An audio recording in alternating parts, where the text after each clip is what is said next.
നമ്മൾ മലയാളികളുടെ ദേശീയോത്സവമാണ് ഓണമെന്നാണ് വിശേഷിപ്പിക്കുകയല്ല, നമ്മൾ ആഘോഷിക്കുന്നത് എങ്ങനെയാണ്. പക്ഷേ ഇത്തവണ വയനാട്ടിൽ ഈ ദുരന്തമൊക്കെ മുന്നിൽ കണ്ട സ്ഥിതിക്ക് ഇത്തവണ അങ്ങനെ ഒരു വലിയ ആഘോഷമൊക്കെ നമ്മുടെ നാട്ടിലുണ്ടാവുമോ? ഓണം മലയാളികളുടെ ദേശീയോത്സവം ആരാ പറഞ്ഞത്? പണ്ടുപോലെ സ്കൂളിൽ പഠിക്കുന്നത്. ഓണം ഹിന്ദുക്കളുടെ ആഘോഷമാണ്. ഹിന്ദുക്കളുടെ ആണോ? മൊത്തം ഓണസദ്യ ഉണ്ണുന്നത്, ഹിന്ദുക്കളുടെ ഓണസദ്യ ഉണ്ണുന്നത് ഒരു വിശ്വാസിയായ ദീനിയായ ഒരാൾക്ക് പറ്റത്തില്ല, പൂക്കളിടാൻ പാടില്ല എന്നൊക്കെ പറഞ്ഞ മുജാഹിദ് ബാലുശ്ശേരി എന്ന് പറയുന്ന ആളും നമ്മുടെ കേരളത്തിലെ ആളാണ്. അതെ, ഞാൻ കൂട്ടത്തിൽ പറഞ്ഞതേ ഉള്ളൂ. അപ്പോൾ ഓണം നമ്മൾ സിനു പറഞ്ഞ പോലെ ഓണം ഒരു ഹിന്ദു ആഘോഷം തന്നെയാണ് കേട്ടോ, അല്ലെന്ന് പറയാൻ പറ്റില്ല. അതെ, അതിനകത്ത് ജാതി മതമൊന്നുമില്ല. കേരളത്തിൽ നമ്മൾ അതിൻ്റെ ഉത്ഭവസ്ഥാനം അല്ലെങ്കിൽ കഥ അനലൈസ് ചെയ്ത് പോകുമ്പോൾ ഹിന്ദു വിശ്വാസവുമായി ബന്ധപ്പെട്ട ഒരു ആചാരം തന്നെയാണ് ഓണം, തർക്കമൊന്നുമില്ല. അതങ്ങനെ മതേതര ആഘോഷമൊന്നുമല്ല, നമ്മൾ മതേതരമായി ആഘോഷിക്കുന്നു. കാരണം അതിനകത്ത് ഇതര മതസ്ഥർക്ക് ഉപദ്രവകരമായിട്ടൊന്നുമില്ല, അല്ലേ? അതെ. അതുകൊണ്ട് എല്ലാവർക്കും, പിന്നെ മാത്രമല്ല അത് മുന്നോട്ട് വെക്കുന്ന ആശയം എല്ലാവരും ഒരുപോലെ, മനുഷ്യരെല്ലാവരും ഒരുപോലെ കഴിയുന്ന, മനുഷ്യരെല്ലാവരും ഒന്നുപോലെ കഴിയുന്ന, കള്ളവും ചതിയും വെള്ളോളമില്ലാത്ത ഒരു ഉട്ടോപ്യൻ ഐഡിയ ആണ്. അതെ, അങ്ങനെ പറയാൻ പറ്റുള്ളൂ. അങ്ങനെയൊന്നും ഈ ലോകം ഒരിക്കലും ആകാൻ പോകുന്നില്ല. എന്നാൽ പോലും അതൊരു സ്വപ്നമാണ്, അല്ലേ? ഓണം എന്ന് പറയുന്നത് ഒരു മനോഹരമായ സ്വപ്നമാണ്. ആ സ്വപ്നത്തിൽ വിഷം ചേർക്കാനുള്ള ശ്രമം നടക്കുന്ന നാടാണ് കേരളം. അതുകൊണ്ടാണ് ഞാൻ ആദ്യമേ ഈ മുജാഹിദ് ബാലുശ്ശേരി എന്ന് പറഞ്ഞ മഹാപ്രതിഭയെ സ്മരിച്ചത്. അപ്പോൾ ഏതായാലും അതവിടെ നിൽക്കട്ടെ. നമ്മുടെ പിണറായി സർക്കാർ ആദ്യമായി അധികാരത്തിൽ ഏറ്റെടുത്തപ്പോൾ ഏറി വന്നപ്പോൾ പറഞ്ഞൊരു കാര്യം ഓർക്കുന്നുണ്ടോ? സെക്രട്ടേറിയറ്റിൽ ഓണാഘോഷം നിരോധിച്ചാൽ. അത് പറഞ്ഞു, സെക്രട്ടേറിയറ്റിൽ ഓണാഘോഷം നിരോധിച്ചു. എന്തുകൊണ്ടായിരിക്കും? എന്തുകൊണ്ടായിരിക്കും? അതാണ് സിമ്പിൾ. അത് ഹിന്ദുക്കളുടെ ആചാരമായതുകൊണ്ട് ആയിട്ട് പിണറായി കരുതിയോണ്ടായിരിക്കും. അപ്പോൾ പിണറായി ഒരു ഹിന്ദു അല്ലേ? പിണറായി കമ്മ്യൂണിസ്റ്റ് അല്ലേ? അത് വേറൊരു പദം. ഞാൻ പറയുന്നത് ഓണം ഒരു ദേശീയ ആഘോഷമാണ് എന്ന കാര്യത്തിൽ എനിക്കും സിനുവിനും ഇത് കേൾക്കുന്ന ഒരു പ്രേക്ഷകനും തർക്കമില്ല. അങ്ങനെ ഒരു ദേശീയ ആഘോഷം വേണ്ട വിലക്കിയ സർക്കാരാണ് കേരളം ഭരിക്കുന്ന പിണറായി വിജയൻ സർക്കാർ. തർക്കമില്ലല്ലോ. ഇല്ല. അപ്പോൾ എങ്ങനെ ഓണാഘോഷങ്ങളൊക്കെ മാറ്റിവെക്കാം എന്നത് ഒരു പക്ഷേ ഈ സർക്കാരിൻ്റെ അജണ്ടയുടെ ഭാഗമായിരിക്കും. നമുക്കെന്നറിയാം, വയനാട്ടിൽ വലിയ ദുരന്തം, കേരളത്തിൻ്റെ ചരിത്രത്തിലെ ഏറ്റവും വലിയ ദുരന്തങ്ങളിലൊന്നാണ് സംഭവിച്ചത്. ഇന്ന് നമ്മൾ ഇത് സംസാരിക്കുന്ന നേരത്തും അവിടെ നിന്നൊരു മനുഷ്യ ശരീരഭാഗം കണ്ടെത്തിയിട്ടുണ്ട്. ഇനിയും കണ്ടെത്താത്ത ആളുകൾ 100-ലേറെയുണ്ട്. നമ്മുടെ ആ സഹോദരങ്ങൾ, അമ്മമാർ, സഹോദരങ്ങൾ, കുഞ്ഞുങ്ങൾ ഒക്കെ ആ മണ്ണിനടിയിലോ പുഴയുടെ ആഴങ്ങളിലോ എവിടെയോ കിടപ്പുണ്ട്. നമ്മളെ സംബന്ധിച്ച് വലിയ സങ്കടമാണ്, ഒരു തർക്കമില്ലാത്ത കാര്യമാണ്. ആ സങ്കടം നമ്മൾ ഹൃദയത്തിലേറ്റുന്നു. അതിനെ ആവും തരത്തിലുള്ള സമാശ്വാസ നടപടികളും അതിനെ പുനഃസൃഷ്ടിക്കാൻ, വയനാടിനെ മുണ്ടക്കൈയെ പുനഃസൃഷ്ടിക്കാനുള്ള കാര്യങ്ങളൊക്കെ നമ്മൾ ആലോചിച്ചുകൊണ്ടിരിക്കുകയാണ്. ഇന്നിപ്പോൾ ഞാനിപ്പോൾ ഇത് നമ്മൾ സംസാരിക്കുന്ന തൊട്ട് മുമ്പ് ഒരു പോസ്റ്റ് കണ്ടു. ഏതോ ഒരു അന്തം കമ്മിയോ സുഡാപ്പിയോ ഇട്ട പോസ്റ്റാണ്. വയനാട്ടിൽ വന്നില്ലേ, എല്ലാം കണ്ടില്ലേ, കുഴിമാടം കണ്ടില്ലേ, ഇനി എന്ത് മൈലാഞ്ചി ആലോചിക്കാനാടാ എന്ന് മോദിയോട് ചോദിക്കുന്നൊരു പോസ്റ്റ്. അതായത് മോദി ഇവിടെ വന്ന് ആകാശത്ത് വന്ന് കണ്ടു, അവിടെ പോയി കണ്ടു, കുഴിമാടം കണ്ടു, ഇനി എന്താലോചിക്കാൻ അതിന് തന്നാൽ പോരെയെന്ന് എന്ന് വരെ ഹേറ്റ് ക്യാമ്പയിൻ നടത്തുന്ന ഇന്നത്തെ ഒരു ഹേറ്റ് ക്യാമ്പയിനാണ് ഇത്. സോഷ്യൽ മീഡിയയിൽ പറക്കാണ്. പറപ്പിക്കുന്ന ആളുകളുടെ പേര് നോക്കി അറിയാം അവരാരൊക്കെയാണ്. ഒന്നെങ്കിൽ അപ്പുറത്തൊരു ഒരു ചന്താരകം, അല്ലെങ്കിൽ പിന്നെ ഞാൻ പറയുന്നില്ല. അപ്പോൾ ഈ വിദ്വേഷത്തിൻ്റെ മൂർത്തികളായ ആളുകൾ ഇപ്പോഴും ഹേറ്റ് ക്യാമ്പയിൻ നടത്തുകയാണ്. ഇന്നിപ്പോൾ നമ്മൾ ഓർക്കുന്നില്ലേ, എല്ലാവരുടെയും ഹൃദയം കവർന്ന ഒരു രംഗമാണ് നരേന്ദ്രമോദി ഒരു മുത്തശ്ശനെ പോലെ ആ കുഞ്ഞിനെ മറോട് ചേർക്കുന്നത്, അവൾ വന്ന് ആ മുത്തശ്ശൻ്റെ കണ്ണട പിടിക്കുന്നത്, താടിക്ക് പിടിച്ച് വലിക്കുന്നത്. അത് ഞാൻ നോക്കുമ്പോൾ അതിൻ്റെ ഒരു റീല് സോഷ്യൽ മീഡിയയിൽ വലിയ ഹിറ്റായിട്ടുണ്ട്. അതിൻ്റെ താഴെ ഒരുപാട് മുസ്ലിം സഹോദരങ്ങൾ വന്നിട്ട് മോദി എന്ന് പറയുന്ന മനുഷ്യനെ വല്ലാതെ സ്നേഹാദരങ്ങൾ കാണിക്കുന്നു. ഇന്നലെ വരെ ചീത്ത പറഞ്ഞ ആളുകൾ ഇങ്ങനെ ഒരു മനുഷ്യനുണ്ടാകും. കാരണം അതിനകത്ത് അത് സഹിക്കുന്നില്ല. കാരണം എന്നറിയോ, 2 ഘടകങ്ങൾ കൊണ്ടാണ് അത് സഹിക്കാത്തത്. ഒന്ന്, മോദി എന്ന് പറയുന്ന ഇവർ നരാധമൻ എന്ന് വിശേഷിപ്പിച്ചിരുന്ന ഈ മനുഷ്യൻ ഒരു ഹൃദയമുള്ള, അലിവുള്ള ഒരു മുത്തശ്ശനെ പോലെ പെരുമാറുന്ന ആളാണെന്ന് വരുമ്പോൾ ഇദ്ദേഹത്തെക്കുറിച്ച് ഉണ്ടാക്കി എന്നൊരു നറേറ്റീവ് പൊളിയാണ്. അത് തീവ്രവാദികൾക്ക് സഹിക്കുന്നില്ല. ഇനി മറ്റൊന്ന് വളരെ പ്രധാനപ്പെട്ട കാര്യമാണ്, മോദി വരുന്നതിന് മുമ്പ് അവിടെ നമ്മുടെ മുഖ്യമന്ത്രി പോയിരുന്നു. അവിടെ നിന്ന് ഇതുപോലത്തെ ഒരു ചിത്രം പോലും കിട്ടിയില്ല. അപ്പോൾ 2 ആളുകൾ തമ്മിലുള്ള പെരുമാറ്റത്തിൻ്റെ ഒരു വ്യത്യാസമുണ്ട്, ഒരു താരതമ്യം കൂടെ വരും. ഇത് രണ്ടും അപകടകരമാണ്. അത് ഈ പറഞ്ഞ ലെഫ്റ്റ് വിഭാഗത്തിനും മറ്റേ വിഭാഗത്തിനും ഇത് രണ്ടും സഹിക്കാൻ പറ്റില്ല. ഉൾക്കൊള്ളാൻ പറ്റില്ല. കാരണം അവരുണ്ടാക്കിയിരിക്കുന്ന നറേറ്റീവ് തകരുകയാണ്. അല്ലെങ്കിൽ അവരുടെ ഒരു ബിംബവുമായി താരതമ്യം ചെയ്യുമ്പോൾ ആ ബിംബം ഒന്നും അല്ലാണ്ടായി മാറുകയാണ്. ഇപ്പുറത്ത് മോദിയെക്കുറിച്ച് ഇവർ കാലങ്ങളായി കൊടുത്തു വെച്ചിരുന്ന വിദ്വേഷം മുഴുവൻ ഒഴുകിപ്പോവുകയാണ്. അവിടെ ഒരു ആർദ്രത, ഒരു അനുഭാവം മോദിയോട് വരും. ഇത് രണ്ടും സഹിക്കാതെ വീണ്ടും അതിശക്തമായി ഹേറ്റ് ക്യാമ്പയിൻ ആരംഭിച്ചതിൻ്റെ ഭാഗമാണ്. ആകാശത്തിരുന്ന് കണ്ടില്ലേ, പോയി കണ്ടില്ലേ, കൂട്ടക്കുഴിപാടം കണ്ടില്ലേ, ഇനി എന്തും മൈലാഞ്ചി ആലോചിക്കാനാണ് എന്ന് പറഞ്ഞ് സോഷ്യൽ മീഡിയയിൽ ഇന്നു മുതൽ പോസ്റ്റുകൾ പരക്കുന്നത്.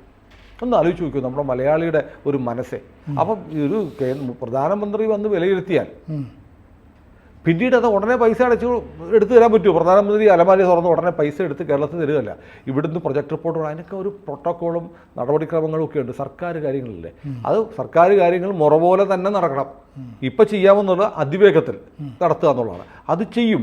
ഇപ്പോൾ കഴിഞ്ഞ ദിവസം സന്തോഷ് പണ്ഡിറ്റിൻ്റെ ഒരു വീഡിയോ ഉണ്ടായിരുന്നു. അയാളൊരു എഞ്ചിനീയറും കൂടിയാണല്ലോ, KCB എഞ്ചിനീയർ ആയിരുന്നു സന്തോഷ് പണ്ഡിറ്റ്. അദ്ദേഹത്തിൻ്റെ വീഡിയോ പറയുന്നത് നമുക്ക് അവിടെ ഒരു പുനഃസൃഷ്ടിക്കാൻ 200 കോടി രൂപ മതി എന്നാണ് പറയുന്നത്. കേരളം ചോദിക്കുന്നത് 2000 കോടി രൂപയാണ്. നമ്മൾ കഴിഞ്ഞൊരു വീഡിയോ പറഞ്ഞു, കേരളത്തിലെ മാധ്യമങ്ങൾ പ്രത്യേകിച്ച് വിഷ്വൽ മീഡിയ മോദിയെ ചീത്ത വിളിക്കാൻ മാത്രം ലൈവ് നടത്തുന്ന ചാനലുകൾ മോദി സ്തുതി കൊണ്ടങ്ങനെ കൊഴുപ്പിക്കുകയായിരുന്നു. അതങ്ങ് പൊക്കിയെടുത്തിട്ട് താഴത്തിടാനാണ് എന്ന് നമ്മളൊരു വീഡിയോ ചെയ്തത്. കാരണം ഒരു ഹൈപ്പ് ഉണ്ടാക്കിയിട്ട് കേരളം ചോദിച്ചത് കിട്ടിയില്ല, 2000 ചോദിച്ചു, 500 തന്നുള്ളൂ, അല്ലെ 1000 തന്നുള്ളൂ എന്ന് പറയാൻ വേണ്ടിയുള്ള ഒരു നറേറ്റീവ് ബിൽഡിങ്ങിൻ്റെ ഭാഗമായി ഒരാളെ ആവശ്യത്തിൽ കൂടുതൽ ഒരാൾ വന്ന് നമ്മളെ ബഹുമാനിച്ചാൽ നമുക്കതിൻ്റെ കളി മനസ്സിലാവും, അല്ലേ? അതിവിനയം കാണിച്ചാലും നമുക്ക് മനസ്സിലാവും ഇവൻ എന്തോ ഒരു നമ്മൾ അടിയെ വാരാനുള്ള പണിയാണെന്ന് മനസ്സിലാവും. അതാണ് കഴിഞ്ഞ ദിവസം കണ്ടത്. ഏതായാലും മോദിയുടെ കാര്യത്തിൽ ഇങ്ങനെയുള്ള ഒരു നാരേറ്റീവ് ബിൽഡിംഗ് ഇപ്പോൾ നടക്കുന്നുണ്ട്. കേന്ദ്രം കൊടുക്കേണ്ടത് കൊടുക്കും. ഈ മോദി പറയുന്നതിന് പകരം പിണറായി വിജയനാണ് ഇവിടെ പറഞ്ഞെങ്കിൽ എത്ര അറസ്റ്റ് നടന്നേനെ, ഇത്ര സാമൂഹ്യ മാധ്യമങ്ങളിലൊക്കെ. അപ്പോൾ ഇവിടെ ഇന്ത്യൻ പ്രധാനമന്ത്രി ആർക്കും എന്തും പറയാമോ? പക്ഷേ എന്നാലും അങ്ങനെയാണ്. പക്ഷേ മോദിയാണ് ഫാസിസ്റ്റ്. മറ്റേ സിനിമയുണ്ടല്ലോ, നീ ആരാ ആദ്യം കണ്ടത്, അത് ഞാനാ, അത് വീരാന. പക്ഷെ അപ്പോൾ വീരാനല്ലേ, അല്ല അത് ഞാനാ എന്ന് പറയുന്ന പോലെ എന്തൊക്കെ പറഞ്ഞാലും ഫാസിസ്റ്റ് അവസാനം മോദിയാണ്. അപ്പോൾ നമ്മുടെ വിഷയത്തിലേക്ക് വരാം. നമ്മളൊന്ന് വഴിമാറി ഇങ്ങനെ വയനാട് നമ്മുടെ വേദനയാണ്. അവിടെ റീകൺസ്ട്രക്ട് ചെയ്യണം, അവരെ പുനരധിവസിപ്പിക്കണം, അവർക്ക് പുതിയ ജീവിതം കൊടുക്കണം, അവിടെ സ്കൂളുണ്ടാവണം, എല്ലാവരുടെയും ഭാവി. ഈ നമ്മുടെ ആ കുഞ്ഞിനെ പോലെയുള്ള കുഞ്ഞുങ്ങൾക്ക്, ആലംബമില്ലാതായ കുട്ടികൾക്ക് അവരെ ജീവസന്ധാരണത്തിന്, അവരെ വളരാനും ജീവിക്കാനുള്ള മാർഗം, ഒരുപാട് കാര്യങ്ങൾ ചെയ്യാനുണ്ട്. അതൊക്കെ നടക്കട്ടെ. പക്ഷെ അതോടൊപ്പം വയനാട്ടിൽ ഈ പറഞ്ഞ പോലെ നമ്മളെന്താ നോക്കണ്ടേ, ഈ ദുരന്തത്തിന് ഇരയായ ഏതാനും 1000 ആളുകളാണ് അവരുടെ ജീവിതം വഴിമുട്ടി നിൽക്കുക. അതെ. അപ്പോൾ ഈ ഓണം എന്ന് പറയുന്ന സീസണിന് വേണ്ടി കാത്തിരിക്കുന്നത് 10,000-കണക്കിന് ആളുകളാണ്. ലക്ഷക്കണക്കിന് ആളുകളുടെ ഉപജീവനത്തിൻ്റെ ഒരു മാർഗം കൂടിയാണ്. ഓണക്കാലത്ത് തെരുവ് കച്ചവടക്കാർ, കപ്പലണ്ടി കച്ചവടക്കാർ മുതൽ, അല്ലേ, നമ്മുടെ പൂക്കച്ചവടക്കാർ, ഇങ്ങനെ ഒരുപാട് കച്ചവടക്കാർ. ഇപ്പോൾ ഞാനൊരു വാർത്ത കാണുകയാണ്, തൃശ്ശൂർ പുലികളി 9 സംഘങ്ങളാണ് പുലികളി നടത്തുന്നത്.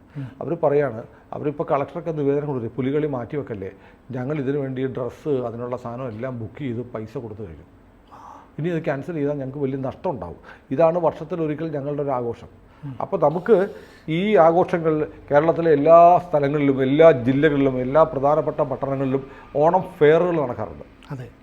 എറണാകുളത്തപ്പൻ ഗ്രൗണ്ടിൽ ഇന്നിപ്പോൾ ഞാൻ കണ്ടു, ഒരു ഇംഗ്ലീഷ് പത്രത്തിൽ, ടൈംസ് ഓഫ് ഇന്ത്യ പത്രത്തിൽ എറണാകുളത്തപ്പൻ ഗ്രൗണ്ടിൽ ഒരു ജയിൻറ്റ് വീല് എറക്റ്റ് ചെയ്യാണ്, പണിതുകൊണ്ടിരിക്കുകയാണ്. എത്ര പ്രതിലോമകരമായ വാർത്തയാണ്. എന്നിട്ട് വയനാട് ദുരന്തത്തിൻ്റെ പശ്ചാത്തലത്തിൽ സംസ്ഥാനം ദുഃഖം ആചരിക്കുമ്പോൾ എറണാകുളത്തപ്പൻ ഗ്രൗണ്ടിൽ ആഘോഷത്തിന് വേണ്ടി ജയിൻറ്റ് വീൽ സ്ഥാപിക്കുന്നു. ഒന്ന് ആലോചിച്ച് നോക്കൂ, അതെത്ര പേരുടെ ജീവിത മാർഗമാണ്. എത്രയോ ആളുകൾ അവിടെ ഓണവിപണിക്ക് വേണ്ടി കാത്തിരിക്കുന്നുണ്ട്. അപ്പോൾ വയനാട് ദുരന്തമുണ്ടായി എന്നതിൻ്റെ പേരിൽ ഈ 10,000-കണക്കിന് ആളുകളെ കൂടി അവരുടെ വർഷത്തിലൊരിക്കൽ കിട്ടുന്ന ആ സമ്പാദ്യമാർഗം, അവരുടെ ഉപജീവനം, അതിനെ നമ്മൾ കെടുത്തിക്കളയണം. വേണ്ട. ഒരു പക്ഷേ സർക്കാർ ചെയ്യാൻ പോകുന്നത്, അതുകൊണ്ട് ഇനി ഒരു ആഘോഷവും വേണ്ട എന്ന് സർക്കാർ തീരുമാനിക്കണം എന്ന് ആഗ്രഹിക്കുന്നവരും കാണുമായിരിക്കും. പക്ഷെ ഞാൻ കരുതുന്നില്ല സർക്കാർ അങ്ങനെ ഓണാഘോഷം ഇത്തവണ വേണ്ട എന്ന് തീരുമാനിക്കുമെന്ന് ഞാൻ കരുതുന്നില്ല. കാരണം ഓണം എന്ന് പറയുന്നത് കേരളത്തിൽ 10,000-കണക്കിന് കോടി രൂപയുടെ ബിസിനസ് നടക്കുന്ന ഒരു ഘട്ടമാണ്, ഒരു സീസണാണ്. ആ സീസണെ നശിപ്പിച്ചാൽ അടുത്തൊരു സീസണിലേക്ക് എത്തുമ്പോൾ നമ്മൾ വല്ലാതെ ക്ലേശിച്ചു പോകും. ഒരുപാട് നമുക്ക് സർക്കാരിന് കിട്ടുന്ന ഒരുപാട് നികുതിയുടെ പ്രശ്നമുണ്ട്. നമ്മൾ ഓർക്കുന്നില്ലേ, പ്രളയം, കോവിഡ്, ഇതുമൊക്കെയായി ബന്ധപ്പെട്ട് നമുക്ക് ഓണം നഷ്ടപ്പെട്ടു. നമ്മൾ മീഡിയയിൽ പോലും വലിയ പ്രതിസന്ധിയായിരുന്നു. കാരണം മീഡിയയ്ക്കൊക്കെ ഓണക്കാലത്ത് കിട്ടുന്ന പരസ്യങ്ങളൊക്കെ വലിയ ക്രൈസിസ് വന്നു. അപ്പോൾ ഇത് ഓണത്തിൻ്റെ വിപണി, ഓണക്കച്ചവടം ഓണാഘോഷം വേണ്ട എന്ന് വെക്കുക എന്ന് പറഞ്ഞാൽ കേരളത്തിലെ ലക്ഷക്കണക്കിന് കുടുംബങ്ങളെ ഓണക്കാലത്ത് പട്ടിണിയാക്കുന്നതിന് തുല്യമായിരിക്കും. അതുകൊണ്ട് വയനാടിന് വേണ്ടിയിട്ട് നമ്മൾ ചെയ്യാവുന്നതൊക്കെ നമ്മൾ ചെയ്യുന്നുണ്ട്, ഇനിയും ചെയ്യും. നമ്മൾ വീണ്ടും പറഞ്ഞ പോലെ നമ്മൾ പറയുന്നു, മുഖ്യമന്ത്രിയുടെ ദുരിതാശ്വാസ നിധിയിലേക്ക് ഓരോ മനുഷ്യനും ഉദാരമായി സംഭാവന ചെയ്യണം. ചെയ്തുകൊണ്ടിരിക്കുകയാണ് കേരളം, ഇനിയും ചെയ്യും. ഇനിയും പണം ആവശ്യമുണ്ട് എന്ന് പറഞ്ഞാൽ വീണ്ടും നമ്മൾ കൊടുക്കും.